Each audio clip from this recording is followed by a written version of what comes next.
I could like a little bit, but it's frozen paint though. That's the thing. And anybody like my not even anybody who knows the car world would be like, yo, it's just you're not gonna lean on that. Like, yo, we here live at the fucking crime scene. You know what's going on, yo. Yeah, I'm at the best podcast in the world, and we got a special guest, man. What's going on, guys? Good, man. How you doing? What's good, kid? Good, man. Good. It's Mr. BMW. You know what I mean? Really know. Tell the world about yourself, Izzy. My fault. It's all good. Izzi, BMW of Manhattan. Originally from Brooklyn, New York. Born and raised, always. You already know. Yo, that's what's up, kid. So, what's up? Tell us a little about yourself. Where you so you came from Brooklyn. You from Brooklyn? From Brooklyn. Work in the city, but I live in Jersey. You know, I'm all over the city. Okay, all right. How did you start working? Well, let's start off with your first job. Let's start there. I've had all types of jobs, odd jobs. I was a butcher meat. I made crepes, but I did a lot of sales. I did a lot of sales opportunities in Soho. I worked at Armani, H&M's, Hollister, hustler spirit type shit. You know, got that from your parents from the beginning. Where your parents from? Mom's from Barbados, dad from Australia. Oh wow, you know, that's tough. Switching it up. That's tough. Was able to travel the world. My pops is a journalist, so he blessed me with taking me around the world and learning different cultures. That's tough. Yeah. That's tough. You name it. Africa, Australia. You been to Africa? Yeah, lived in Africa twice. You lived in Africa twice? Yeah, Senegal, West Africa, big up, you really know. You lived out there with your pops? Yep.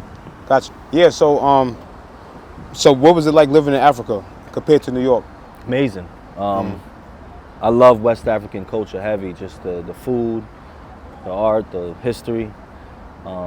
Learned a little bit of French. I almost had it. You know, I was young, just had to travel around and I had to get around so I understood French, but kind of lost it after I came back to the States. Yeah, but, same shit. I went to Italy, same shit happened to me.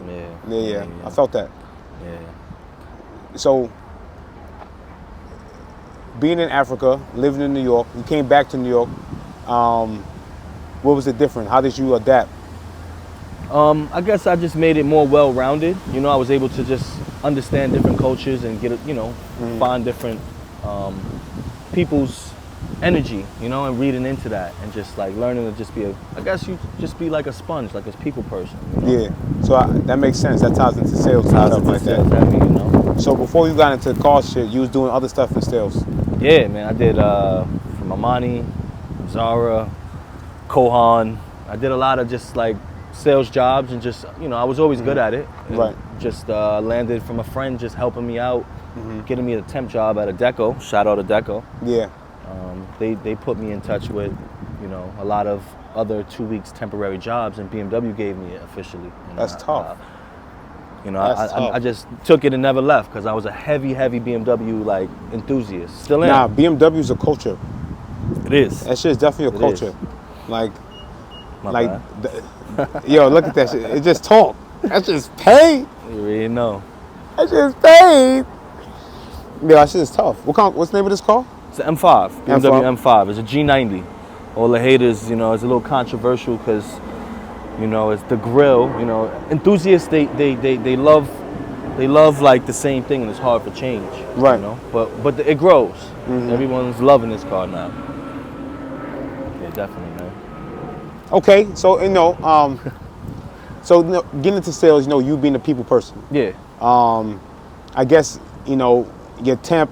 It was only for 2 weeks. 2 weeks. You did a 2-week temp at BM. I just kept it, gave him my best shot, gave him my best personality, who I could be, and they finally gave me a little, temp, little up standard job, and I just went up the ranks overall. I've been there since 2014. Damn. Yeah. And then I've been doing sales for like 8 years now. That's I'm an M. So my position is an M client advisor. I sell these type of cars, like the M's. The M's, only the M's. Yeah, but I sell everything. I just specialize in it. Okay. It's power. So that's the difference. That's the main difference between the M and a regular brand and BMW. It's performance. So there's different. Yeah, there's different avenues in it. There's the M Performance, which is just really M inspired, like performance inspired cars. That's just really like performs well, hits the roads. And then there's like efficient cars. Right. That's a whole nother thing that we'll get into in the car when I show y'all all the features and stuff for real. Okay. So growing up in Brooklyn, yeah, right? Did that make you tap into this culture? Well, I think we all got like, A New York culture. yeah, we all got like, it's 6 degrees of separation, as they would say. We all know somebody who knows somebody, you know what I mean, that's like, could put us in a direction. But yeah, I grew up in the culture. I mean, my first car was a Acura Integra. Okay. Stick shift manual. I taught myself how to drive a stick. And that got me into going to car meets younger. I was living in Atlanta at some time, just with some group of friends and family that really like was in that kind of like genre, just heavy in the streets. Yeah. And I fell in love with it. Some Need for Speed shit, you know? That's tough. That's tough. Yeah, man. So, Mercedes, Porsche. Porsche is the Porsche. proper. That's the, you know, Porsche's everybody knows that's Porsche, but the real pronunciation is Porsche. But yeah, it's either this or Porsche. Sorry, BMW knows. Like, every BMW owner wants either a BMW or Porsche. It's really nothing else. It really isn't. I mean, Mercedes is good for the luxury, you know, it's nice and clean. Yo, I'm not gonna lie to you. So I had a friend, he told me that the Porsches, excuse my French, you see what I'm saying? Just, you know, is the most reliable cars in terms of like durability. Yeah. They say it's the most reliable. Is that true? I mean, that's all, you know, opinionated. It's German. I gotta say, German cars are really like the longevity of the engine, the way that it runs, the quality of parts that they use really make the car. So I would say, yeah, Porsche, BMW. I mean, you know, those are my 2 brands right now that I'm really ready for. All right. But don't get it twisted. I mean, I'm a big Honda guy. Acura Integra, like I said, Acura is a big, you know, I love all types of cars, but what I rock, the only things I would really get, it's just either BMW all the way or a nice 911. Yeah, man. Did you always start at a BMW car dealership? So I never had any experience selling cars at all at my dealer. This is the first and only dealer I've ever worked at. Okay. I've loved cars from day one, just, you know, like everybody, a young kid. BMW was definitely the trophy to me.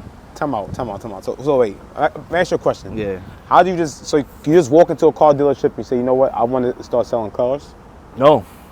Okay. It's a lot of politics behind that. Okay. And it takes a lot of experience, but it's all about networking and who you meet, like how we met, you know what I mean? It's just, I met a friend who had an opportunity to get me into a temp job, a deco. Shout out to deco. Okay. You know, they help you out with little gigs, and did a couple jobs for them. Did Google, some other like shopper stuff, did Dior for a little bit. And then they had an opportunity and say, hey, do you want, you know, would you like to take 2 weeks of working at BMW in the showroom? And I already had a BMW at that time, a little 94, 328, beat up. Yeah, and I just started from there. And then I just kept putting in a lot of work at my job to really be at this position. And it's still a lot of room for growth now, you know? So, so you into the BMW world for 2 weeks, right? This is the 2 weeks, and now you permanently. So how did it become permanent? Did they see something in you? Yeah, so I started like the phone calls, you know, the receptions, taking in phone calls, setting up appointments. Right. And they realized that, you know, I was landing a lot of appointments more than the normal, and they liked what they saw, and they said, hey, you know what, we're gonna have you do the same thing but permanently. Right. And I started off as the Business Development Center. It's called BDC. Sorry, we'll let that. Okay. Yeah, I started off in the Business Development Center, the BDC.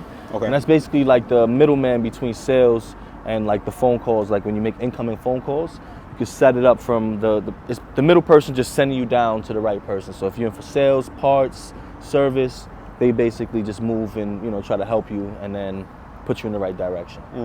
I started doing that, landing a lot of appointments, and you know, I tried to move up to sales, but it took some time. Politics. Yeah, politics. Politics. Okay. So when you did move up to sales, what was the transition moment? I would say the transitional moment would be when I kept pushing them to give me the position, and they kept, you know, saying, okay, we'll think about it. And then I end up looking elsewhere. And I used that as leverage to get me the position. Got you. And I Leverage is a motherfucker. basically pulled up to him and was like, listen, I have an offer letter. I love this company. I don't want to leave nowhere else, but I have to do what's necessary. And they said, all right, you know what, we'll do it. We'll try you out. And from there, I just, sales is tough, but I definitely stood out more quicker than they thought. You kidding me? I ain't gonna lie to you. You definitely gotta get into the details of the car. Yeah. Right? Yo, This is it. this is tough, B. Yo, you really heavy into this world.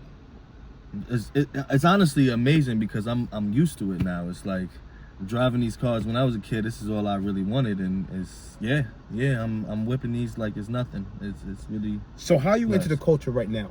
Like, Yeah, so I'm heavy in the streets, New York City streets. A lot of people see me out. You know, I'm doing a lot of social media stuff now, events, car events. It's just really mixing with the automotive, fashion, art. I'm just really just trying to be outside and really pushing BMW to a different angle. okay, You know? so you going into the corporate level? in a sense. Yeah, but we corporate. Actually, BMW of Manhattan is corporate. I'm blessed that I'm the only corporate dealership in the U.S. Talk to him. So we tied to North America very, very close. Mm-hmm. But yeah, I'm just really just outside and really just showing the youth and also just the younger generation mixed with the art and everything. Just we're here supporting y'all. Yo, you know? so like, have you been in anything recently? Yeah, shout out Classic Car Club everywhere. We going outside, but I really started this whole like push for social media last year, December, at Art Basel. I was really, I work with Ronnie and Kif and the whole Kif community. I just was outside at the Art Basel, just really just showing love and just networking, and it's realized that I need to put my footprint in the social media community. Okay. I need to really like stand out differently from more than the come down and get a $8.99 special. We don't do that. We just show y'all what it is, like what we're driving and just the lifestyle, and the car sells itself. I don't have to do much, as you can see. Yeah, no, You and the driver just. This is crazy, yo. You in a cockpit, I want to buy this right now, bro. Got you. That's something we'll really get into about how to purchase a car at this level and really just build the credit. But yeah, man, I'm really enjoying myself right now. What I'm doing, I'm just really just pushing the envelope between sales, marketing, and doing my own social media push. And I don't got a lot of followers or nothing, but the exposure that I'm getting is different. It's funny because I definitely think that you need to tie in yourself, because you are a moving brand. You are moving the brand. And like where you go and the different places you go, you are moving with BMW. Yeah. And it's like, yo, that's fire. I just think that, like, how do you balance, the brand life, like staying with BMW, like you can't be seen driving other cars or like, what I'm saying? Like, how do you balance the personal life and the brand life? And I mean, especially when you're taking the brand outside with you. Yeah. You know what I mean? I'm gonna be real, it's tough because if you don't do something you really love and and really that you represent, it's hard to kind of just like wearing Nikes all the time when you're wearing Asics. But luckily, all I got in my house is BMWs. And not because I have to sell it, because I really love it. I love it. I mean, I got 2 electric BMWs right now. That's my basic daily drivers. They get me, I don't pay no gas. And then I got my M3. That's just like this, just high performance, daily driving. I have different cars for different days and like what I want to feel, Type shit. But BMW, they support me, but I could like whatever. I love Porsche. I love Porsche. But my heart is always here, and I love what BMW does and what they stand for. I really do. At my dealership, people think that like, I don't even sell it because they love. I just sell the car itself. It just really does everything it needs to do. So I'm gonna speak more about that, right? So as a car dealersman, right? What do you look for? Because I know you're trying to get, I don't want to say commission, because I don't think you're in it for commission. I know you're speaking about that before, but what do you look for? So really like in a sale, you know, in a normal sales job, it's like what they call bell to bell, where you work 9 to 9 p.m. I'm not. Luckily, I'm blessed that I don't have that opportunity. Right. I don't need to work like that. I'm more flexible, where, you know, I work like from a 10 to 6. But what I'm looking for is really just volume. I do a lot of volume. So what that is, I sell a lot of units. I focus on discounting certain cars, you know, because people need good deals, right? Right. You know what I mean? And I try to separate myself from the best, from other people. And what I'm doing is really just giving them an honest deal, and they've given me referrals, and we kind of, you know, move from there. You bring me, like, let's say I sell you this car, you know, I give you, right now most dealerships for this car is charging you over MSRP. So let's say is 127. 127, yeah. They would charge you 147 for the same car, just because of the hype of it. Right. I don't play that game. I really don't do that, because it's like, why am I gonna overcharge you? I can give you an honest price, honest deal, and then, you know what I mean, You bring me from there, and you bring the whole family, you bring the whole community to me, you know. And that's the one thing I'm blessed to be at my dealership, is that we don't do those smoke and mirrors, like tell you one thing and then be in the back end just messing with you, you know, messing with your credit or bumping the interest rate. We really don't do those things. That's a whole different, like, you know, thing with learning cars and buying cars. People, unfortunately, you know, we have a bad name, sales guys. We have a bad name for ourselves, because it's a very manipulative market, where I could tell you this car's 20,000 when really I could sell it to you for 15. Yo, yeah, man, I meant to ask you about the market. I want to, before we get into the market, like you talk about the culture and the name of it. Like, people have like paper tags. What's a paper tag? What is that? Yeah, paper tags, man, is a big thing out here. A lot of times, like for my dealership, it's called an in-transit plate. And what that is a temporary plate. So like, let's say you want to register your car at Jersey right over the water. You got to get a temporary plate. You got basically like 30 to 45 days to get a new one. But some people, they don't care. They just continue to keep those plates expired, so they don't pay any tolls. You know, not only that, it's even worse, because sometimes that's a whole different thing. They be stealing cars, so they give you these fake plates, so you really can't track them down. You know, coming through with the paper plates like a barbecue. Shit me. Yeah, Okay. I try to stay away from that. You know, just differentiate myself a little. You know, because that stuff is cool. You know, for different people, you getting away with stealing. You know, not really paying for insurance, but if you get caught, your whole insurance is messed up. So do you come across you know, young, you know, ignorant, want to be flashy people trying to just come and, you know, buy a BMW flat out, you know what I mean, as opposed to like someone who knows the game? You know, like, you know, what's the difference between those two different type of buyers? Great question. You know, billionaires are always penny pinching, saying, you know, $5, caring about little small things, and it's unfortunate, because then a young entrepreneur or someone who's really, you know, really trying to get this 3 Series, they would pay anything for this car. And it's unfortunate, because as a salesperson on my end, it's like, damn, like this kid's not even asking for a discount, and now I'm about to make a full commission off of him, but then I'm this billionaire who could afford it. He could afford 20 of them. He's getting the lowest price there is, because he knows the market. He understands how to like play around with the numbers. And his credit may be better. Of course, credit, so many things, credit, experience, insurance, everything has so much to do with it. And it's just, that's why it's good to teach financial literacy, like for real, you know. And honestly, I try to like take care of these kids, you know, like these people who are learning. I don't want to like make them all the money on them, and then the billionaire gets minimum from me, you know what I mean? So it's good to know credit. That's a huge thing, what you were saying, you know. How can I build my credit? It's ways of hacking, ways of really just having history. So of course, you know, everybody knows you can possibly get a secured card. Let's say you got bad credit, you can get a secured card where you basically put a deposit on a card, say like $100, and they give you a card. And then you the thing is the trick is you really don't utilize all that money. You just basically have a subscription.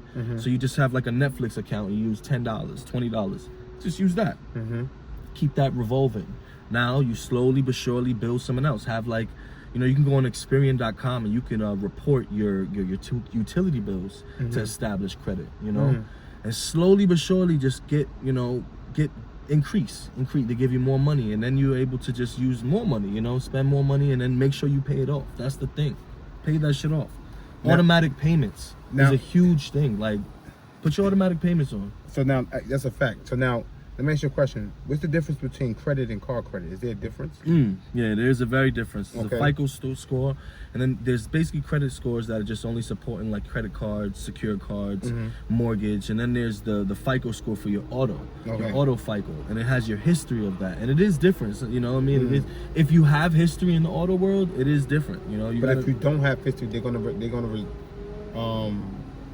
basically rely look on your other credit. your other stuff, you Right, know? right. And it's good to just keep everything auto, like we said. Like, honestly, if you got to be disciplined. You know, you got $5,000 credit, you know, like credit limit. Make sure you spend 30% of that. Yeah, right. The most, not even spend 1,000. You know, less than that. You know, really just keep yourself at a low utilization and just slowly build up. And then after, once you know, BMW is really strict with credit.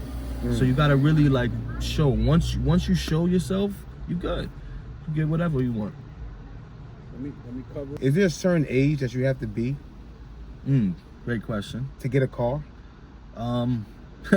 Really depends on if your father or your mother set you up right when you were back in the day. Because, you know, like certain people, they have it so set up at like 18, they ready to get an M5 or a $150,000 car just because they family set up their credit. They put something in their name and let it revolve, show good history. Then we talk, you know, just hacking the credit scores, just ways of just, it's really nothing doing anything shady. It's really just disputing certain things and keeping record and showing good history. And making you look good on paper. Good on time, paper. It's time to finance. Because things. unfortunately, credit is king. You could get anything you want. I mean, you got to pay it back. But in order for you to really get something with some heavy, a car is the second most expensive thing you know you're gonna spend. The house is the first, and then the car. So, you know, usually with that, you gotta have, you could get a car, but you're gonna spend 15-16% on interest for no reason when you could spend 0.9%. Just from paying things on good, steady notes, you know? On good credit. Good credit. Being consistent. Yep. So, you know, what else do you do? You know what I mean? I know you working on your own brand and, you know, using the BMW to focus on your street culture. You know what I mean? What's the brand about? So yeah, I'm partnered with Bimmer brand. It's an enthusiast clothing line just designed for the BMW movement. And the name alone, Bimmer, you know, who got keys to your Bimmer? You know, it really does have heavy following just from that. Like the enthusiast, BMW has the best enthusiast like customers ever. Like they really love the brand, you know, and it's a movement. And you know, I love BMW, but you know, we have to really have a segment specific for the enthusiasts. And it's just, you know, I'm partnering with them, really pushing, doing a lot of movements and just collaborating with other people in different companies, you know. Like what other companies? So like right now we're partnering with Dumbo Bimber. Okay. We're really going to be doing like a lot of shirts for them, doing collaborations for their events. And let's say you have like an event at your place and you want to have like, you know, some shirts, some merch. You make pins, everything, you know. Yo, I meant to ask you too, yo. I'm glad you brought that up. Are those BMW tracksuits from y'all? Yeah, the motors Puma. Yeah. Oh, okay, cool. I So just it's want to Puma. make sure. No, it's Puma and BMW. It's a collab that's direct. Okay. Yeah. Oh, you know what I mean? Because I ain't gonna front. Like, I said to make sure it's official, but now I bet. Thank you for telling me. I need to know that. I love the Puma Motorsport, but we needed to evolve. Shout out to Kif for definitely for evolving that. Oh, okay. You Yeah, know, down with Kif too. We did the Kif BMW That's collab tough. 3 times. That's tough. 3 times, you know, and it was it really made the streetwear with BMW just a different level, you know. That's really tough. did. So, you do anything with tech? Yeah, I mean, these cars is techie alone, like, you know what I mean? Like, definitely this car does everything you could possibly imagine with all the gadgets. We got the interior. Oh, you can take a selfie right here too. This is crazy. Or if somebody try to steal your car. Oh, That's shit. it. So, let me ask you a question. If somebody was to walk into this car right now without being locked or break into it, it's going to start recording automatically? Yeah. Oh, that's tough. It's a good thing. You could edit the settings to be when you don't want to be recorded. But if somebody was to illegally take your car, there's nothing they can do other than trying to stop that. But these cars, they have so much technology now. Like even the key itself. The key is I got it on me, but the key is. So let's get into the car. Let's get into the car, man. Let's get it. So wait, this is how you change your shifts. No, so this is really just for the infotainment system. So it's different settings that you could get into. A lot of these cars have so much tech that you wouldn't really examine. This car drives itself, by the way, parks itself. Okay. You got a hologram on the windshield. So it's like a projector. You may not see it. You got to turn on the car. It's gonna be a hologram. It's gonna be a hologram that turns on, and it just like you cannot be distracted. I mean, there's so much different technology, and of course the performance there. But you got different modes, of course. If we like the purple, but let's say if we wanted to just put on the whole different. Aqua Sport looks crazy. Yeah, but we gotta let's turn that on. Hit the start button real quick. Put your foot on the brake. Okay, okay, hold on. Wait, hold on. This is the brake is the left one, right? Okay, right I have to make sure. All right. Have to make sure nothing changed. Nothing changed. Hit the start. Hit that. We'll hit a little bit of the engine. Hit the start button. Nothing gonna happen. All right. Oh, that feel like I'm in Tron. It's in Tron Aries, nigga. It's in Tron Aries. That sound. I think Hans Zimmer. He's a famous guy. I think he had something to do with that. It's the same people who do that stuff. That sound is really insane. But yeah, you could really mess around with the setup, change the modes up, put it in sport. Once this is here, like the sitting, like you're gonna see, it's crazy. This is top. This is so. All right, so this is how you change gears and stuff. Okay, yeah. Cool. This is your screen. This is your display. Damn, what are these red buttons for? Like, what is this? All right, so M1 and M2, these are all performance buttons, so like it's right at you. So this car is two things. It could be your daily driver, smooth. It could be electric alone, or if you hear that engine, give it a little rev, just a little rev. Nothing gonna happen. This is the other side. Right? Yeah. A little more. Yo, look at the joint go off on the buttons. Yeah. So you could do that, or you could it could completely be electric by itself. So you just literally just put it on electric mode, and it's silent. But this basically is just to change the performance up. You could make the ride harder. You can make it a softer ride. You can make it like.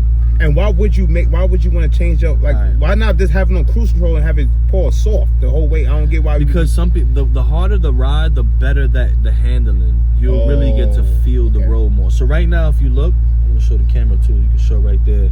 We get the comfort mode right there. See, these are all comfort. This is just chilling. The car's chilling. But once you put it in sport or sport plus, the motor is like more responsive. The engine is more responsive. You could change the steering. It's right now is on comfort. So comfort is like this. But once you put it on sport, it's more of a tighter steering. So tighter steering creates more of a better drive when you're driving at high speeds. When you like got a floaty steering, it's kind of scary. You feel like it's like a boat. You know what I mean? Like it's like uncomfortable. Yeah, man. The braking, everything, you could even put of course you want all-wheel drive, like the 4-wheel drive. You got 4-wheel drive on this? And a lot of times they don't have 4-wheel drive on it. Yo, that's crazy. Yeah. You have 4-wheel drive on this? Mm-hmm. And they don't have that on sports cars. So you have 4-wheel drive, and you can put it in 2-wheel drive too at the same time. So you could get out of snow in this motherfucker. Oh yeah, that's easy. So, not only that, you could drift this thing too with this big thing. What? So explain the lighting. So the lighting goes throughout the car. It's like a sport lighting, but you could change the different settings. Mm-hmm. But like right now it's in sport mode, so you could really you get like more of a sport inspired mode. But right now, if you wanted to go into like, let's say the interior lighting, and then you go into your ambient, you could change all these. Actually, gotta turn it off. So you go to M mode, put it on road. I know these things. Right now we in purple, and then you can go into the ambiance and change it. Your wifey home, you can put it in pink, papaya. All these colors. This is hell. Rose. You can put the background light up, so sometimes, like right now, I'm turning up, making it brighter.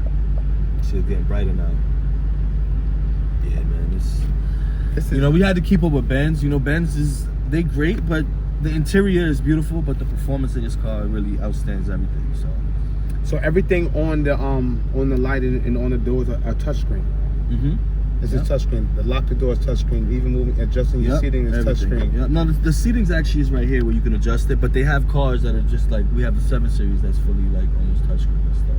And then you also got to talk about the Bowers. The Bowers and Wilkins is crazy. I mean, so these are like one of the best sound systems that, the highest sound system. There's different ones. There's, let me just see my library. Let's let you.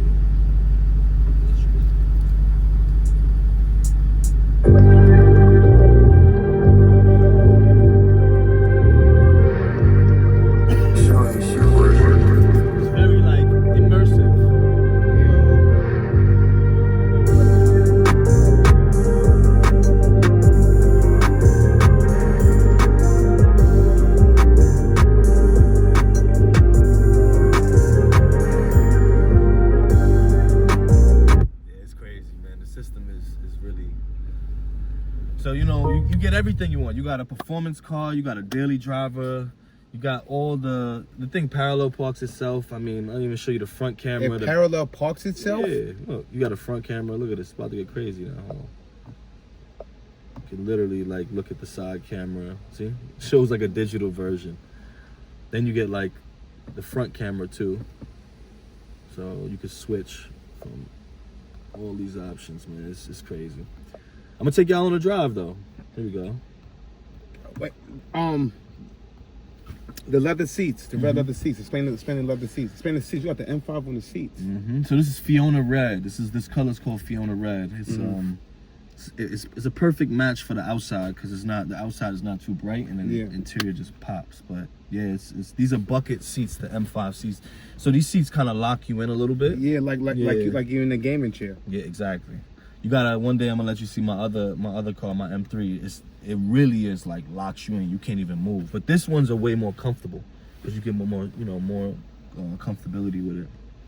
Yo, yeah, let's go for a drive. Right here. Got you. Come on, this is carbon fiber. Carbon fiber right here through the door. Yeah. Let's go for a drive, like you said. Let me take you out. Let's go. Need some power. Hear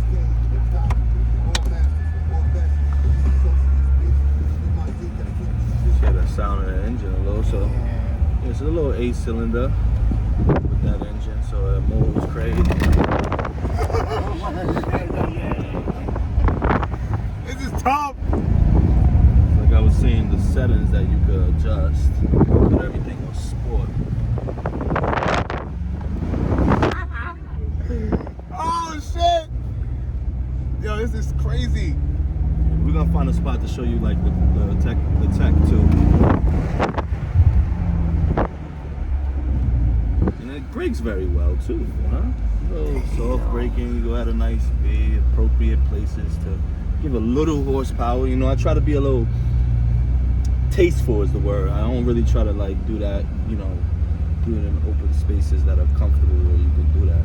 You know? Yo, people be making the engine pop. How do people do that?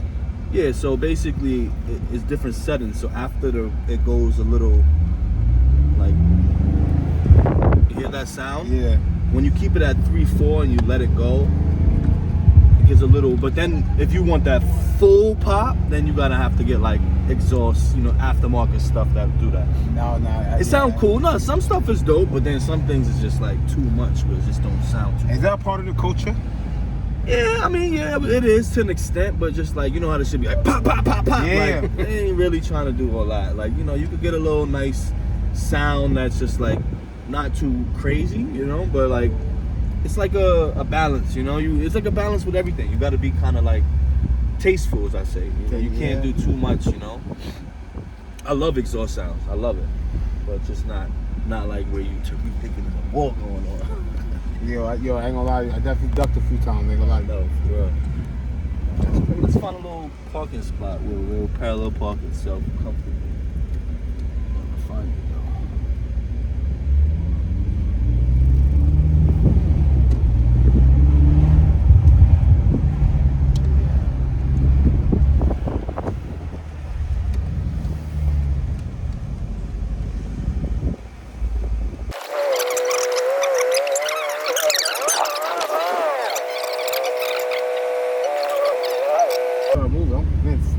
Nah, it do it.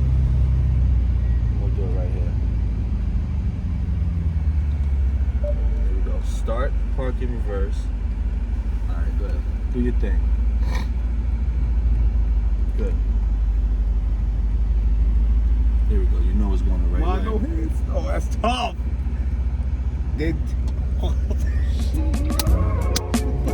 We was just making sure. You gotta be. You gotta double check. Make sure you good. You know. Crispy. That shit is like. It's doing it itself. I'm not even doing that. It's trying to find, and it makes a sound. Why can't I take my road test with this? You should me? What are you talking about? That's tough. Yo, man, I appreciate you, my brother. No problem, man. Yeah, let's get it!